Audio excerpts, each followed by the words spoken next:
a lot of the times when you get into these discussions about women in ministry, whether women should be pastors, there's often the question of what First Timothy 2:12 says. People will say, "Oh, it's clear. The Bible is just completely obviously clear on what the Bible says. It says women should not have authority, they should not teach, they should be silent." But oftentimes people gloss over the context of First Timothy 2 to begin with. So they'll say First Timothy 2:12 is abundantly clear and obvious, but then the rest of the passage they just happen to gloss over that, to just ignore it, to see how almost the entire passage is actually very ambiguous and unclear. And that's what we're going to show you today. So the question that I want people in this chat, if you do believe that women should be or I should say, what I want people to ask themselves, if you don't think women should be pastors, then answer me this. Why would you say that First Timothy 2:12 is just abundantly clear and obvious when the entire passage is just completely unabundantly clear and is completely just confusing in general? And why do you not follow the rules of the rest of the passage, but only decide to follow one specific rule of the passage, being First Timothy 2:12? So we're going to get to that. So you might be thinking, what in the heck is Zach talking about? This doesn't make any sense. So let's read the passage in general. And I want you to point out, I want you to see that this text is just completely difficult to read. So first it says, "Therefore I want the men everywhere to pray, lifting up holy hands without anger or disputing." So First Timothy 2:8. So answer me this.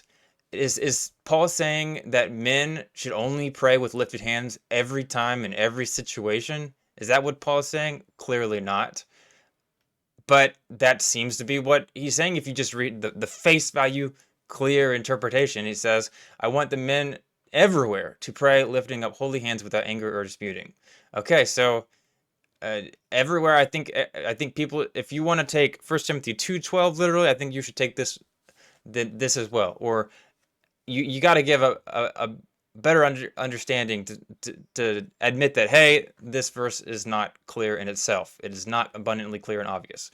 First Timothy 9 says, "I also want the women to dress modestly with decency and propriety, adorning themselves, not with elaborate hairstyles or gold or pearls or expensive clothes." Well, that's not clear in itself either. Paul wanting women to dress modestly. What does modesty even mean in this context? Is this talking about uh, not showing ankles or knees, or when we look at the actual ancient context of the passage, is it specifically talking about how modesty in this time period is talking about not being, super prideful about your wealth, or wanting people to look at you and trying to get all the attention to show how great you are? It says, "Don't wear braided hair, gold or pearls, or expensive clothing." Why in the world would God, or why would God or Paul be not liking this idea? This clearly isn't a clear passage. If you don't understand the context of the passage, you're going to be very confused. What in the world is wrong with braided hair or wearing gold or pearls? That's really odd and clearly not clear. Okay, so let's go down here just a little bit. He says, "I do not permit a woman to teach or to assume authority over a man." Okay, she must be quiet. Well, that seems clear and obvious, as some people have said.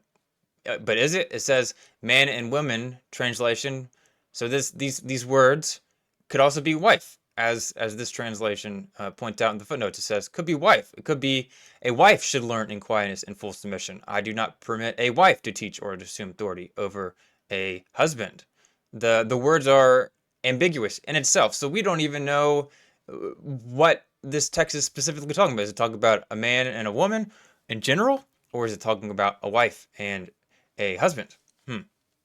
What else is ambiguous? There is the topic of the assume authority. Assume authority. So this word authentain is never used anywhere else in the Bible.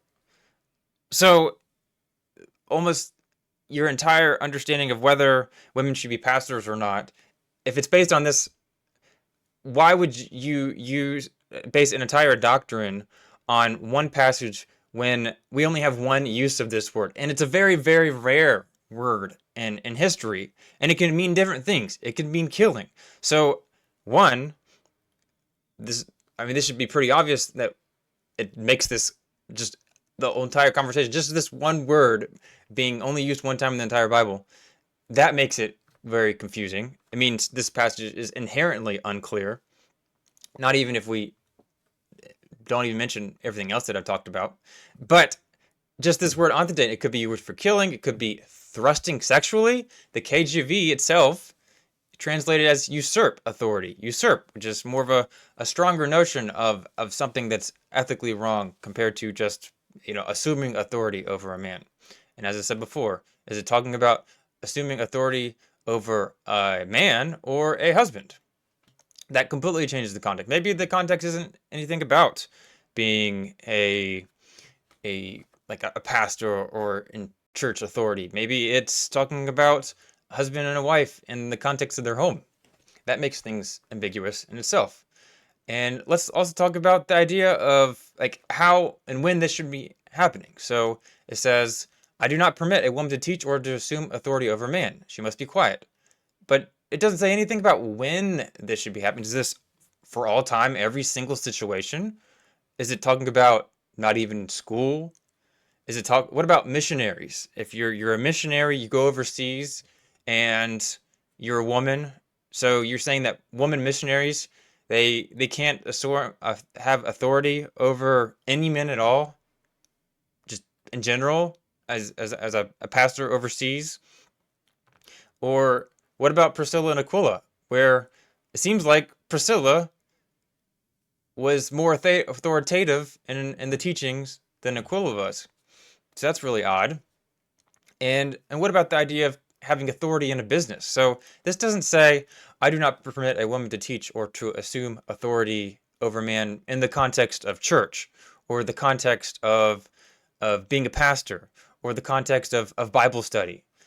No, it's generic. But are we really to think that women shouldn't have authority over man in the context of business that doesn't have anything to do with spiritual matters? Or what about the context of in a Sunday school session? So it's okay for a woman, to have authority over men in the context of Sunday school or with kids, but not in the context of church. Why would we trust a woman who supposedly like if this were only to make sense, there must be something off, or God wouldn't just arbitrarily make decision, right? So there must be something off, something about women inherently that would make Paul say this, right? So if there's something wrong with, not wrong, but something that is lacking in women that prevents them from being able to teach or assume authority over men, why would we let women do that to our little children that are even more susceptible to being tricked or to being misled? Why would we let them teach children but not let them teach older men? That doesn't seem to make sense. So there's so many questions about just this one verse, not even to mention the rest of the passage. But if we keep going, it says, "For Adam was formed first, then Eve." Okay, but why is he bringing this up? Well, he says, "And Adam was not the one deceived; it was the woman who was deceived and became a sinner." Which I'm thinking, okay, but what is the relevance here? How does that connect to what you said previously? What does Eve being deceived here have to do with whether women can teach? I mean, Eve was not being some pastor in this situation, right? She wasn't giving a lesson on spiritual things. And is he saying that all women are deceived easily? Is that what he's saying? That because she was deceived one time, that all women are deceived? That would be really odd, wouldn't make any sense. And why would a historical narrative, something, if you think that Adam and Eve are historical, Why would Paul mentioning a historical narrative that happened, what, over 1,000 years, many years later, that maybe even thousands of years later or before, why would him mentioning a passage about something that happened in history, why would that have any effect on what happens in the future? It doesn't make much sense at all. Why would one person's choice be all of a sudden that women shouldn't teach today, or be have authority, or even be pastors? Not to mention, we haven't even talked about, the word pastor is not in this book at all. The whole book of First Timothy, the word pastor is not even mentioned. Yes, later there is the idea of deacons and overseers, but that's not the same as a pastor. So if you want to say, hey, the Bible says that women shouldn't be pastors, okay, well, where's that reference? Where's that verse that says they shouldn't be pastors? Because clearly pastors are not the exact same thing as overseers or deacons. And then verse 14, it says, and Adam was not the one who was deceived, but it was the woman who was deceived and became a sinner. Which I'm still wondering, okay, how does that have anything to do with whether women should be teaching? And then it says, but women will be saved through childbearing if they continue in faith, love, and holiness with propriety. And it's like, what? And people have numbers of different views here. Women will be saved through childbearing. That is completely ambiguous and makes little sense. I mean, does he literally think that women will be saved? That's the only way they can be saved, through having kids? How does that make any sense, right? That's just weird. It doesn't make any sense at all. Why would God save people only because they have children? And delivered or saved through, like, what part of having kids would make you saved? So some scholars have argued, okay, is he quoting someone? Is he quoting the Artemis cult or something like that, who maybe said something similar? What is going on there?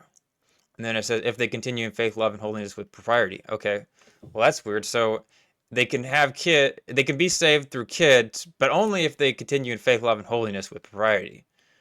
Okay, well, if that's the case, then what does having kids have anything to do with anything? There's just so many questions of this passage. Like, even if you could have a solid understanding of verses 8 through 11, and then verses 13 through 15, which are extremely ambiguous in itself, then why would you feel confident in verse 12 when there's so many questions with that, when we're using a word that is only used once in the entire biblical text? And maybe this isn't already clear, but translators find or translate based off of how the word is used in the time period. We don't have some magic box where we can look to figure out what a word means. We have to compare it with how it's used, and then we base our understanding in the context or other texts and their context to how that word is used. But if there's no context of how it's used in other places, because it's not even used in the rest of the biblical text, and it's only used a very few places otherwise, then that inherently makes things ambiguous and makes things difficult to understand. Like, my whole entire point being is, like, there is multiple reasons, not just from 1 Timothy 2:12, but the entire passage in general, where it's just confusing and ambiguous. So the idea that, hey, the Bible is clear about women shouldn't be pastors, when one, there's no verse that says that, and two, your justification for that is on this one verse that is extremely ambiguous in multiple different ways, and in the passage as a whole, as well as 1 Corinthians 15. And 1 Corinthians 15, many scholars don't even, that passage, verse 34 to 35, many don't even think that that's even Paul writing, that someone else put that verse in there. So anyways, my point being, I think it's just, you can believe that women shouldn't be pastors. That's cool, okay? It's a completely another thing to say it's completely clear and obvious.